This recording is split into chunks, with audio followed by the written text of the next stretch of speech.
اور کوچ ہوتے ہیں. بالکل سر. تو ہمارے ایک یونیورسٹی کے پروفیسر تھے, تو ان کا ایک جملہ جو ہے نا وہ بڑا جیسے لائف چینجنگ ہوتا ہے. تو انہوں نے ایک دفعہ ہمیں کہا کہ جو لوگ جاب کرتے ہیں وہ انفیکٹ اللہ تعالیٰ کو لکھ کے دے دیتے ہیں کہ اس سے زیادہ مجھے رزق نہیں چاہیے. بہت بڑی بات, ٹھیک ہے. بہت بڑا جملہ ہے. میں سمجھتا ہوں کہ جو جاب ہے وہ تو آپ کی جسٹ یعنی ایک لیونگ ضروریات پوری کر سکتی ہے سر. آپ اپنی لیونگ کو سسٹین کر سکتے ہیں, بالکل لیکن اپنی فارچون یا قسمت نہیں اس سے بدل سکتے آپ. بالکل سر. تو پہلا موٹیویشنل جو ایلیمنٹ تھا وہ تو یہ تھا میرے ایک پروفیسر کا جملہ.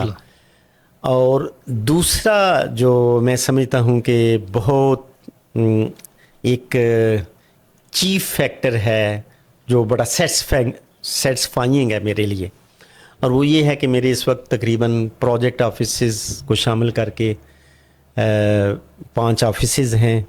تو اس وقت ان میں کوئی لاہور میں 5 آفیسز ہیں, 3 آپ کہہ لیں 4 لاہور میں ہے, ایک ڈسٹرکٹ رحیم یار خاں میں ہے, ہم پروجیکٹ آفس کر رہے ہیں. دبئی میں بھی ہم نے انیشیٹو لے لیا ہے, تو اس لحاظ سے 6 آپ آفیسز کہہ لیں. تو ان میں کوئی اپروکسیمیٹلی کوئی 60 کے قریب لوگ ان میں کام کر رہے ہیں. تو میں یہ سمجھتا ہوں کہ ویسے تو ہمارا بلیو ہے کہ اللہ تعالیٰ ہی سارے سسٹم کو چلا رہا ہوتا ہے, نظام, لیکن جو میرا پلیٹ فارم ہے وہ میں سمجھتا ہوں کہ ایٹ لیسٹ 60 لوگوں کو لائیولیہڈ دینے کا ذریعہ بنا ہے. بڑی بات ہے. تو یہ دوسرا چیف سیٹسفائنگ فیکٹر ہے جو آپ کا سوال ہے کہ یکدم ادھر کیوں ہے.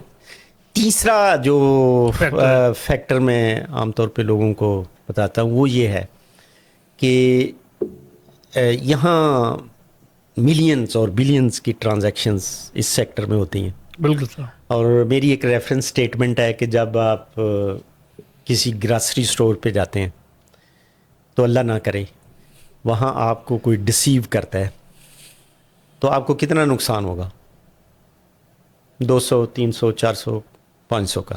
لیکن ریئل اسٹیٹ میں جب آپ ڈسیو ہوتے ہیں تو آپ کو ملینز اور کروڑوں کا نقصان ہو سکتا ہے. تو اس کا کیا مطلب ہے کہ ریئل اسٹیٹ سیکٹر میں زیادہ ٹرسٹ وردی کانٹیکٹ پوائنٹس کی ضرورت ہے لوگوں کو, انویسٹرز کو, اینڈ یوزرز کو, کیونکہ ہم نے دیکھا ہے خاص طور پہ اللہ کرے یہ پاکستان بھی ویلفیئر اسٹیٹ بن جائے انشاءاللہ, اور ویلفیئر اسٹیٹ میں ہیلتھ, شیلٹر اور ایجوکیشن کورڈ ہوتے ہیں جو یہاں نہیں ہیں.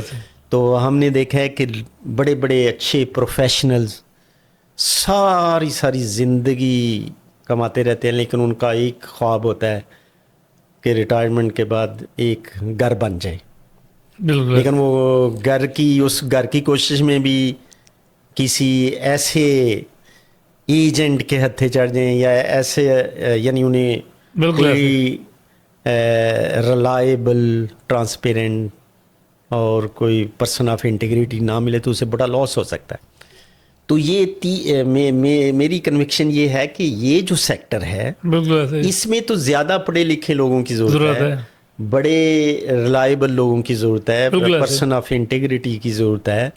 تو یہ تیسرا فیکٹر ہے آپ کو ریئل اسٹیٹ میں لے کے آنے کا. کہ اور میں نے تو جب سے اس سیکٹر میں ہوں میں نے تو نہیں دیکھا کہ اس میں کوئی ان پڑھوں والا فیلڈ تھا. میں تو ہر وقت ہائیلی کوالیفائڈ لوگوں سے ڈیل کرتا ہوں, ڈاکٹرز, انجینئرز, ریٹائرڈ 22 گریڈ کے لوگ ہر وقت ہمارے کلائنٹ ہوتے ہیں. بالکل ایسے. تو اس میں کون سا ایسا ایلیمنٹ ہے کہ یہ ہم ان پڑھوں کے لیے چھوڑ دیں. بالکل صحیح کہہ رہے ہیں سر, بڑا اچھا یہ سیکٹر ہے. سر آپ بحریہ ٹاؤن میں کویت مال اس وقت اس کی جو ہے ڈگنگ کا عمل شروع ہو چکا ہے. آپ اس کے پلیٹینم ممبر بنے ہیں. آپ کو بھی پتہ ہے کہ یہ ایک بین الاقوامی گروپ ہے کویت کا جو اس کو یہاں پہ لانچ کرنے آیا ہے. آپ اس کے ممبر بھی ہیں, پلاٹینم ممبر بھی ہیں. 20 سال آپ کا ایکسپیرینس ہے ریئل اسٹیٹ کی دنیا میں. اس پروجیکٹ کو کیسا دیکھ رہے ہیں, اور آپ کا ان کے ساتھ جو کام کرنے کا ایز اے پلیٹینم ممبر تجربہ ہے وہ کیسا جا رہا ہے؟ امین, اس میں بھی میں 3 چیزیں کہوں گا. جی سر. ایک تو جب اس کی پری لانچنگ ہو رہی تھی, جب کویت مال کی مینجمنٹ نے ہم سے رابطہ کیا تو ہماری انیشل انویسٹیگیشن کے مطابق ہم نے سمجھا کہ یہ انتہائی ایک ٹرسٹ وردی اور ریلائبل گروپ ہے, اور ہم پورے فیتھ کے ساتھ ان کے ساتھ آئے. بالکل. اور فیتھ کی ڈیفینیشن یہ ہے کہ آپ وہ چیزیں دیکھ رہے ہیں جو ابھی ان سین ہیں, بالکل ایسے جو ابھی آپ کو نظر نہیں آتی, لیکن آپ نے فیتھ کیا ہے کہ وہ ہیپن ہوں گی انشاءاللہ. تو میں نے تو جو ندیم صاحب ہیں ان کے ایم ڈی کو کہا تھا کہ ہم تو آپ پہ ایپ پہ یقین لائے تھے, اور ہماری جو وہ ڈٹرمینیشن ہے اور کمٹمنٹ ہے آپ کے ساتھ, بالکل وہ اسی طرح مینٹینڈ ہے. تو ایک بات تو آپ کے سن کے ہم نے اس پہ بلیو کیا, اور ہماری کنوکشن ہے کہ یہ جس طرح ہم نے سوچا ہے اسی طرح یہ ایمرج ہوگا انشاءاللہ. دوسرا کہ ایکسپیرینس کو کیسے پایا, یہ دیکھیں ڈیولپرز ہر سیکٹر میں ایک کوالٹی, سروس کی ایک کوالٹی ہوتی ہے. بالکل سر, ہر سیکٹر میں. اب ایز اے ڈیولپر دیکھیں, میں اگر وہ پیرامیٹرز لسٹ کرنا چاہوں تو 20 اور درجنوں کر سکتا ہوں. بالکل. لیکن ایز اے ڈیولپر اگر کوئی کوالٹی ہے تو وہ ایک ہی ہے. کون سی؟ اور وہ یہ ہے کہ ٹائم باؤنڈ ڈلیوری. بالکل ٹھیک ہے. اب میں آپ سے پوچھتا ہوں کہ کسی اینڈ یوزر یا انویسٹر نے آ کے ادھر سینڈ سیمنٹ ریشو ٹیسٹ نہیں کرنی, کسی نے یہ نہیں ٹیسٹ کرنا کہ سریا کس گریڈ کا لگا ہے. بالکل صحیح. اس کے تو انسپیکٹرز اور کمپنیاں اور بحریہ خود ہے وہ چیک کرتا رہے گا. بالکل. لوگوں کے سامنے کیا چیز آئے گی کہ انہوں نے یہ ٹائم لائن دی تھی, اس میں ڈلیوری ہوئی کہ 3 ایئرز دیے تھے, اور وہ 3 ایئرز کی ٹائم لائن پوری ہو رہی ہے یا نہیں. دی اونلی کی factor of quality service as a developer وہ ہے ٹائملی ڈلیوری. اور وہ اگر ہوتا ہے تو وی ول آل who have joined hands with Kuwait Mall, they will look better, Kuwait Mall management will look better, اور میرا بلیو ہے کہ اس پہ انشاءاللہ جیسے ہم نے سوچا ایسے ہی ہوگا. اور تیسری بات یہ ہے کہ ابھی تک آف کورس تھوڑا سا ہم نے ایک نیچرل ڈیلیز دیکھے ہیں جو پاکستان کے سسٹم میں ایکسپیکٹڈ ہوتے ہیں. بالکل. تو پھر بھی میں سمجھتا ہوں کہ جو انیشل کمٹمنٹس کویت مال مینجمنٹ نے کی ان کو فلفل کیا گیا.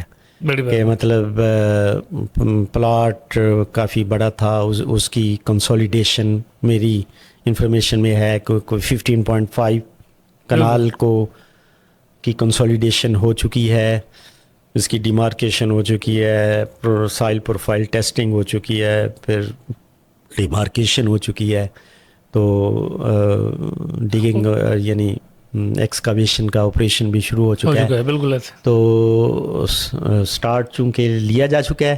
بالکل. تو آئی ہوپ کہ جو پھر کنسٹرکشن کے مائلسٹونز ہیں وہ بھی وہ اناؤنس ہوں گے اور وہ اچیو ہوں گے انشاءاللہ انشاءاللہ.